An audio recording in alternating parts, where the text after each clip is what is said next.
been very lucky to talk to a lot of people that were famous when they were young from doing this podcast. Yeah. And I've never met one of them that came out better because of it. Every one of them is just like struggling to try to figure out, why did I get exposed to all these strangers as a child? Yeah. Why was I exposed to all that attention as a child when I'm supposed to be developing, interacting with people, trying to figure out how to move my body, how to talk, how to interact? Like, why am I doing this publicly at 6? Yeah. Hey guys, how's it going? Welcome back to my YouTube channel. Okay, so I got recommended going over to watch Joe Rogan. He had someone on called Duncan Trussell, who is an American actor. I'd never actually heard of him, but I did watch the segment whereby they are both talking about, mum influencers or just in general parents who use their kid for monetary gain online and talking about the repercussions of that. And the thing is, I've actually watched several of Joe Rogan podcasts where he's had people like Macaulay Culkin on, and I think it's absolutely fascinating because, he has spoken to a lot of actors who were child stars, and some of the stuff they had to say was mega interesting. I will leave that link down below. I don't know where the full 2-hour one is. I only have the little 8-minute segment where they're actually talking about it. But I do urge you guys to go and have a little look because it was really, really interesting. And they were pulling up sort of like older articles that I'd kind of forgotten about. And it was just really interesting. Within this as well, I'm pretty sure that Duncan referenced that part where Stacey Dooley actually confronted Jonathan Jolie on who is watching his content. I'll play you what Duncan said, and then I'll then play you the clip from the Stacey Dooley documentary where Jonathan basically, in answer to do pedophiles watch your content, and he goes, no, I just make it really hard for people to view it. Secondhand information. I didn't read it, but I know she's like sees this stuff. Basically, there was some protection that got put in place where if you wanted to watch their video, I don't know what it was, like they were being demonetized or their point, so they were gonna have to go behind a paywall. And they were saying something about how admitting they knew watch those kid videos, you know what I mean? And like trying to rationalize the way they were doing it because it was making it harder for pedophiles to watch kid videos, to watch them. Some crazy shit like that. How would you feel in your heart of hearts if it became apparent that a predator had been looking at your children, had been over your children, for example? It's such an odd question because how would you, like, I don't know how you'd feel. Like, obviously is it a terrible thing? It's like I don't really know how to answer, like, because I would say, like, because all I do is I don't know, I don't really make content for that purpose. I just make it as difficult as I can for my content to be consumed that way. They do also go on and make some really, really good points just about the general network and how as soon as you are, uploading content, you just don't know where that's going. And there are very, very obvious, without a shadow of a doubt, that kind of person on the internet looking for that kind of content, and you can't really avoid it. They also go on to talk about, at the beginning of this, I'll link it down below. They go on about how child actors are protected to a certain degree. Their money's protected, but there are absolutely no laws to do with online influencer children, which takes me on to the main point of this video. Like I say, I will leave this link as a pinned comment. Go and watch it. It's really, really interesting. So there's this article over from Teen Vogue called Influencer Parents and the Kids Who Had Their Childhood Made into Content. Now, in this, we actually hear from a child, well, not a child star, but, like a social media, family vlogging child themselves, who I don't even believe has turned 18 yet, so really still in it. And they even describe in detail how they want to be able to create their own YouTube channel once they are able to. And I just want to read it out to you. We can have a little discussion after. But I whenever I come across any of these articles, I love to read them because I just think that it's just so important to be able to actually hear what it really is like from a family vlogging child's perspective, because you're never going to hear the real truth until, you know, they secretly go and, you know, share information, or when they get older they're able to tell us. But I think it's like the third or fourth different one I've actually read out now, and it's quite sad to listen to, but I do definitely want to give it a little read. Search Claire's name online and this is some of what you will find. Photos of her as a child, merchandise with her face on it available for sale, and a YouTube channel with millions of subscribers and hundreds of videos featuring Claire and members of her family. In the videos, Claire grows from a toddler to a teenager, and on Instagram, fans comment they miss videos from the old days, and in public, people sometimes recognise her and ask her for photos. Oh God, I can literally just think of so many family vloggers that this would apply to. Although the family's YouTube channel has over 1 billion views, if it were up to Claire, none of the videos would exist. For Gen Z, social media has always been a given. Many consider the first social networking site launched in 1977, the same year that Pew Research marks as the beginning of Generation Z. It is common for young people of this generation to have their triumphs and travails documented on the internet, with a digital footprint that follows them from platform to platform over the years. But for some young people, their parents shared more than evidence of an elementary school spelling bee win or a smiling photo of their first day in college. Instead, the intimate details of their lives, from videos of them as crying children to footage of a parent disciplining them, are shared and sometimes monetized without their explicit consent. Claire, whose name has been changed to protect her privacy, has never known a life that doesn't include a camera being pointed in her direction. The first time she went viral, she was a toddler. When the family's channel started to rake in the views, Claire says both her parents left their jobs because the revenue from the YouTube channel was enough to support the family and to land them a nicer house and new car. That's not fair that I have to support everyone. I try not to be resentful, but I kind of am. Once she told her dad she didn't want to do YouTube videos anymore, and he told her they would have to move out of their house and her parents would have to go back to work, and they would then have to get rid of their nice things. The thing is that I explicitly remember, I will stop pausing, but I remember this clip of Anna Saccone basically turning around. I don't know why this is also weirdly related to the Saccone Jolies, but if anyone remembers, you know what I mean. She turned around and she said, well, don't you like going to private school? Don't you like doing this and that? When they were talking about do their kids mind being, like, you know, social media puppets, I suppose. Such a weird parallel there. When the family is together, the YouTube channel is what they talk about. Claire says her father has told her he may be her father, but he's also her boss.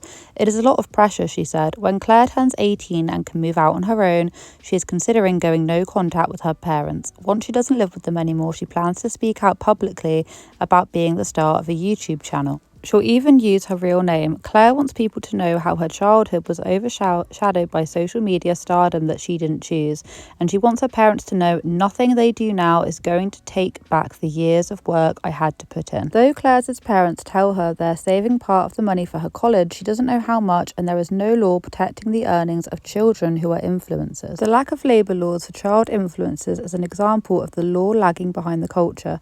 Activists and lawmakers are pushing for protections for the privacy and earnings of children of influencers in states like Washington, where a proposed bill that is currently stalled in the Washington State House would ensure similar protections that California's Coogan law gives child actors. Under the Coogan law, 15% of minors' earnings must be set aside by the employer in a block trust, but there are no similar protections for child influencers. Bobby Altoth, I think, is a 25-year-old mum of two with a following of over 3.6 million on TikTok. You could call her a mumfluencer, but that wouldn't be quite describing what she does.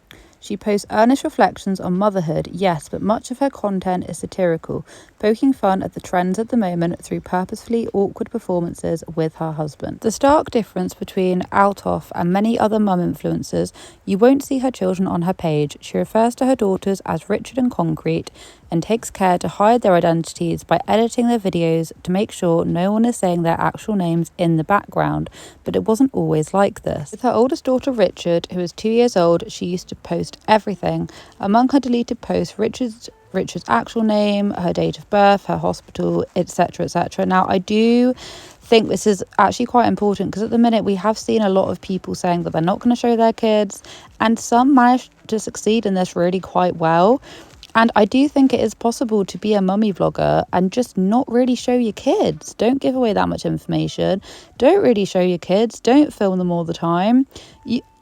No one's saying that you can't be a mum and not have a platform. No one's saying that. Just don't divulge too much information. Don't really show your kids. Don't discuss anything about them that do you know what I mean?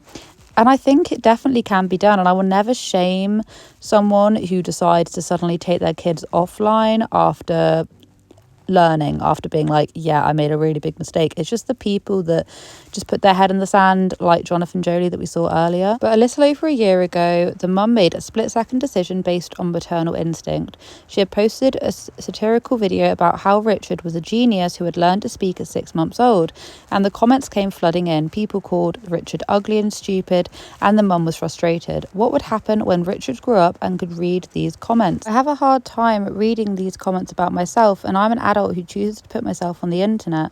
Suddenly, she couldn't stand leaving her daughter open to that, and that night she deleted every identifying detail, photo and video of Richard. Though the decision was quick, the mum was glad that she made it. Richard is not always going to be my little girl. She's going to be a person, and I want her to have the opportunity to write her own story. I've decided to make it my job to entertain people, but it's not my kid's job, and I don't want it to become their job. And I just want to say congratulations, because that, like I've already said, hats off to you if you can recognise that what was going to be happening was going to severely impact your kid, and you still decided to be like, you know what, I'm not going to be doing this anymore. Then good for you. Richard and Concrete's safety is also a factor in the mum hiding their identities. She doesn't want anyone to be able to recognise them in public. She wants them to have a blank slate to become who they want to be, not a digital footprint of their lives since birth. Sometimes, the mum said, people forget their kids aren't going to be kids forever. They're going to grow up, and she wants them to be able to have an identity outside of being a TikToker's child. And the mum said that limiting her kids' appearances on her social media channels helped her find an identity outside of being a mum. It helped me not make my children my own personality trait, she said. For young mums like herself, sharing on social media can be a reflex. Many of them have been doing it since middle school, so when they become mums, it can only feel natural to share that too. But as they get older and grow into motherhood, they may change their minds. Once again, this is a really interesting point. Cam24 goes by Soft Scorpio on TikTok, and she shares videos on the need for protection to her 160,000 followers. As a child, Cam says their mother posted personal information about them to around 10,000 Facebook followers. Once, when Cam was 12, they say they got home from riding bikes and got a message from a man who informed them he had seen them out with their friend. Cam started to experience anxiety at the thought of leaving the house. What if someone else saw them who knew them from their mum's Facebook page? To Cam, nothing seemed to be off limits. It's easier to tell you what my mum didn't post, Cam said. It got to the point where Cam didn't want to tell anything about her life because then it might be turned into content. When they met new people, they wondered if they had looked online at their entire life history, and in school, kids would text them embarrassing photos from their mum's Facebook page. They no longer go by their legal name because they didn't want people to be able to track their digital footprint. Recently testified in favour of Washington State's HB 1627, which would aim to protect children of influencers, including granting them the right to, as NBC News reports, request permanent deletion of their likenesses, names or photos. This should be implemented everywhere. I am fairly sure, not 100% sure, that there are certain parts of Europe, maybe is it France? I'm trying to remember which country now which are trying to put forward these kind of laws.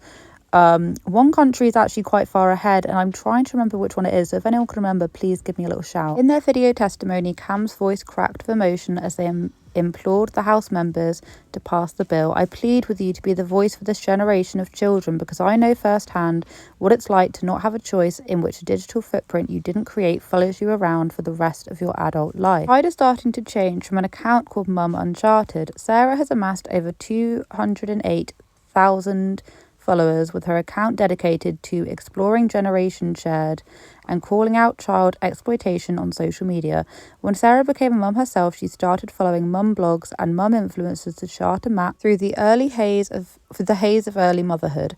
When the birth of her second child coincided with the pandemic, which brought millions of new users to TikTok and an explosion in motherhood content, Sarah started to feel strange about the amount of information being shared about children. In response, she downloaded TikTok and started talking about it. Her videos are stern. She talks straight to the camera, waving her hands as she expounds on the harm of oversharing children online. Now, people tag her in videos urging her to comment on instances of what they see oversharing at best and exploitation at worst. And Caroline, the 28-year-old behind a popular TikTok account where she posts satirical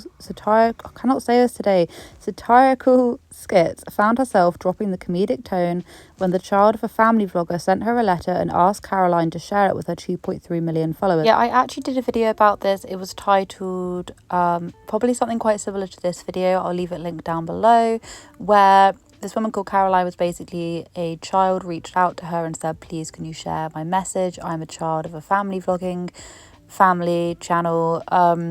It's quite a heavy read, actually. It really is quite sad to listen to, but it just it highlights the reasoning as to why, you know, why we shouldn't be praising family vlogging. I'm Uncharted. I do actually watch her over on TikTok. I really like her message. I'm pretty sure I can't find it in my screenshots. They start talking about Maya Knight, and apparently Maya Knight has also I'll just leave it up here. Maya Knight has actually stopped showing her babies' faces because they're now toddlers supposedly, and she doesn't want them to, but a lot of her fans are getting annoyed and unsubscribing because they want to see their kids' faces. And what I think is that and we see that quite a lot, people actually getting annoyed that they are no longer allowed access to the kids when parents put their feet down. They're like, oh, but you've always shown your kids, and it's like this expectation that they are allowed access to viewing like they're not even your children. It's honestly that this article had just so many good points put in it. I'm sure people at this very point, it could allude to pretty much any family vlogging child because they all hold so much similarities. And it is really quite sad, but it's just such an important topic that needs to be spoken about.